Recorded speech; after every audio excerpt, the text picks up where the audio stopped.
All right, so let's dive into this paper.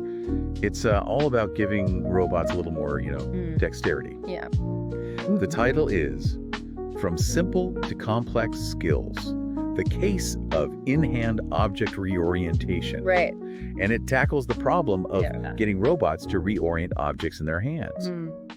So think about how easily you can, flip a pen between your fingers. Right. Turns out that's a surprisingly tough challenge for robots. What's interesting here is that this paper isn't trying to, teach robots every possible pen flipping move from scratch. Right. Instead, it's taking inspiration from how we learn.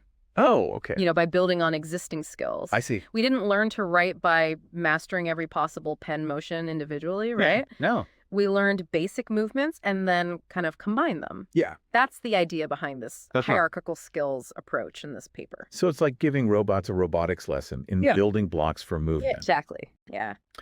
The paper mentions using a multi-fingered robot hand, like the Allegro hand, which is kind of like a high-tech Swiss Army knife for robots. Yeah. And they're using an RGBD camera to give the robots visual input, sort of like giving it eyes to see the object. Right. Let's break down how this works. Okay. At the base level, you have what the researchers call a low-level skill. Got it. This is a pre-trained policy for rotating objects along a single axis. Okay. Think of it like the robot's equivalent of knowing how to turn a doorknob. Okay. Now, even that is a pretty complex task for a robot. Right. It requires super precise control over each finger to make sure the object rotates smoothly without dropping it. Okay. So the robot has mastered the art of the doorknob. Right. But how do they get it to do something more complex, like flipping that pen? Right. A doorknob only rotates in one direction. That's where the hierarchy comes in. Okay. On top of this doorknob turning skill, they add a planner policy. I see. This is a higher level control system that doesn't directly move the fingers. Got it. Instead, it's like a conductor directing an orchestra of finger movement.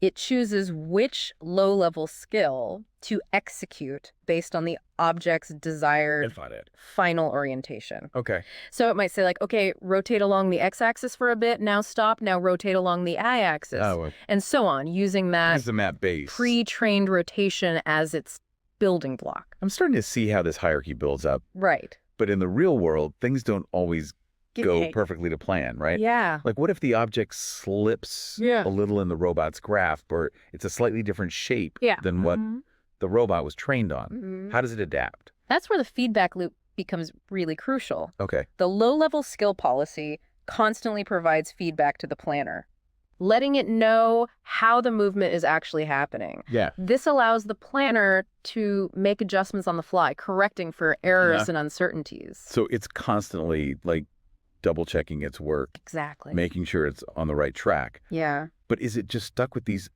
pre-programmed rotations? Can it do anything beyond that?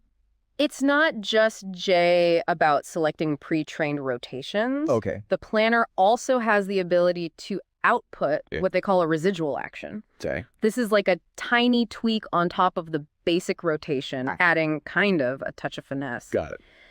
Imagine you're trying to put a key in a lock, right? Yeah. You might need to wiggle it slightly or apply a bit of pressure to get it to fit just right. Right. That's what the residual action allows the robot to do. So it's learning to improvise a bit.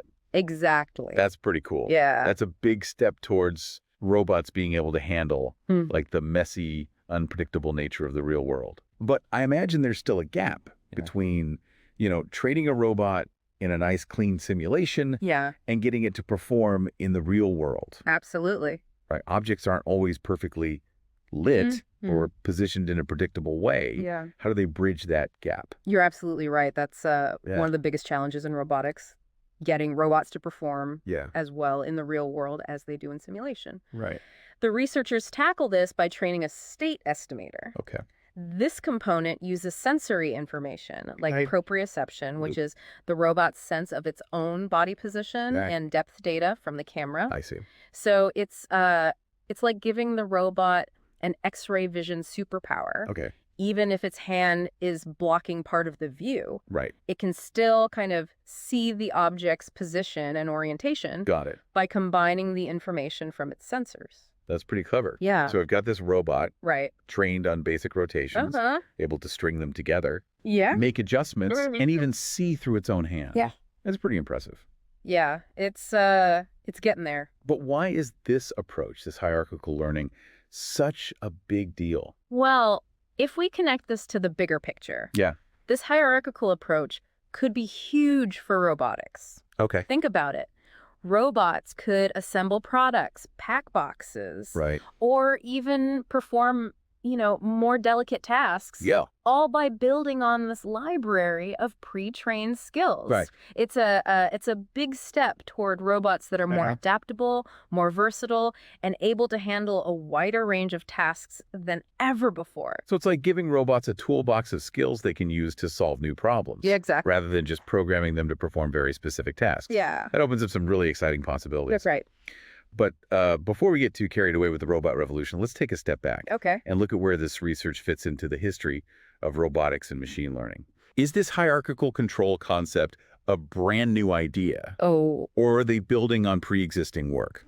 The concept of hierarchical control in robotics has been around for a while. It's been used in tasks like motion planning for robots navigating complex environments. Look. Like, think about a self-driving car. Right. The high-level planner might decide on the route, while lower-level controllers handle things like steering and acceleration and braking. So it's like a chain of command. Exactly. With each level responsible for a specific aspect of the overall task. Right. But how is this paper taking that concept a step further? What's unique here is how they're applying this hierarchical approach to dexterous manipulation, using machine learning to train those different levels of control. Right. And remember that feedback loop we discussed earlier? Yeah. That's like a key part of what makes this system so effective. Okay. The feedback from the low-level skills helps the higher-level planner make smarter decisions and adapt to unexpected situations. So they're not just giving the robot a set of instructions. Right. They're giving it a way to learn from its own actions and adjust its behavior accordingly. Exactly. It's like,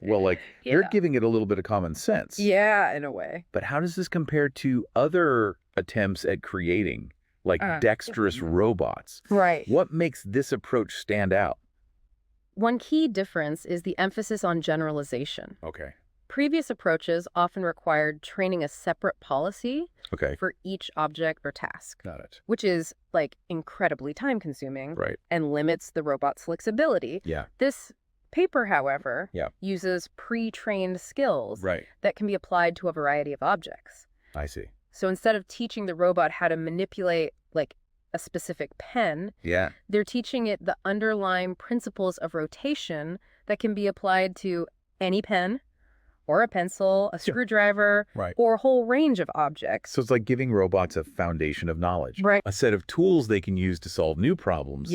Rather than just a list of specific instructions. Exactly. That sounds like a major step towards robots that can function effectively in the real world. Right. And the potential applications are mind-boggling. Yeah. I'm thinking manufacturing, logistics, healthcare, even helping out with chores around the house. You're hitting on some really exciting areas. Yeah. Imagine robots that can, assist surgeons with complex procedures. Wow. Or work alongside humans in factories. Right. Or even help people with disabilities perform, everyday tasks. Yeah. This kind of adaptable dexterity could revolutionize how we interact with robots and integrate them into our lives. That's a future I'm definitely intrigued by. Yeah. But of course, with any powerful technology, there are always potential downsides. Yeah. What are some of the challenges or ethical considerations we should be thinking about as these robots become more capable?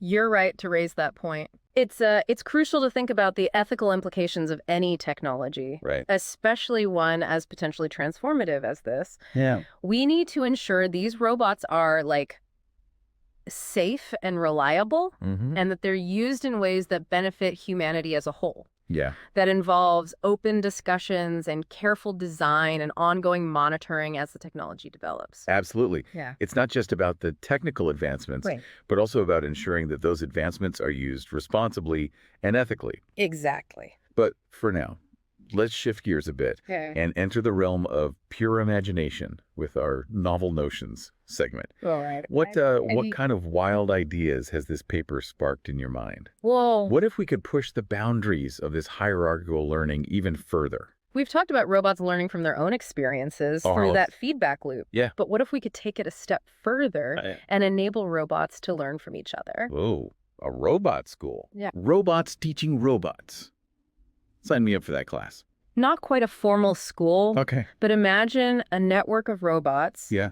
Each with its own unique set of skills and experiences. Right. They could share their skill libraries and build upon each other's knowledge. Right. One robot might learn a more efficient way to grasp a certain object and share that knowledge with others. Right. Or they could combine their skills to tackle complex tasks that would be impossible for a single robot to do alone.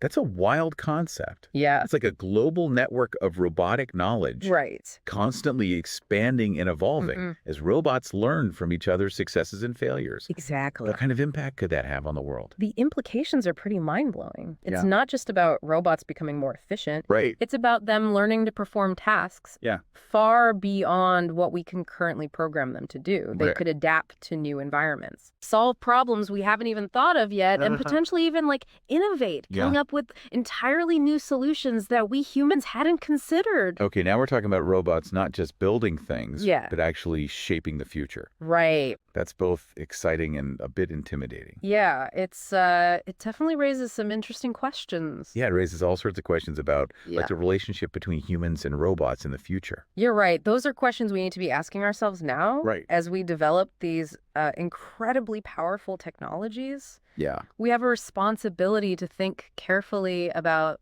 their potential impact on society, the economy, and the very nature of what it means to be human. It's a future full of potential, both amazing and potentially challenging. Absolutely. And who knows, maybe some of our listeners will be inspired by these ideas and go on to play a part in shaping that future. I hope so. But for now, let's bring this novel notions segment back down to earth. Oh, and wrap up our discussion of this fascinating paper. Right. Any final thoughts before we sign off? It's been a fascinating deep dive into the world of robot dexterity and this hierarchical learning approach. Right. The researchers have really pushed the boundaries of what's possible in robotic manipulation. It's amazing to think that we might be on the verge of robots that can learn and adapt and perform tasks with a level of dexterity that rivals our own. Yeah, it's pretty remarkable. But before we let our imaginations run too wild, let's bring this episode back down to earth and recap some of the key takeaways. Absolutely. So this paper presents a novel approach to robotic manipulation that uses a hierarchy of skills, building complex actions from simpler ones. Right. It leverages machine learning to train these skills and incorporates this crucial feedback loop that allows the robot to adapt to real-world uncertainties. And it's not just about making robots more skillful. Right. It's about giving them the ability to generalize those skills to a wide range of objects and tasks. Exactly. Making them much more versatile and useful in real-world settings. Absolutely. We also explored some pretty exciting novel notions inspired by this research, like the idea of robots learning from each other and potentially even developing the ability to reason about their skills, making them even more autonomous and adaptable. It's a really intriguing direction for future research. It's a future full of possibilities. Yeah. Both thrilling and potentially challenging. Absolutely. But as with any powerful technology, it's important to approach it with a sense of responsibility and ensure that it's developed and used in ways that benefit humanity as a whole. I couldn't agree more.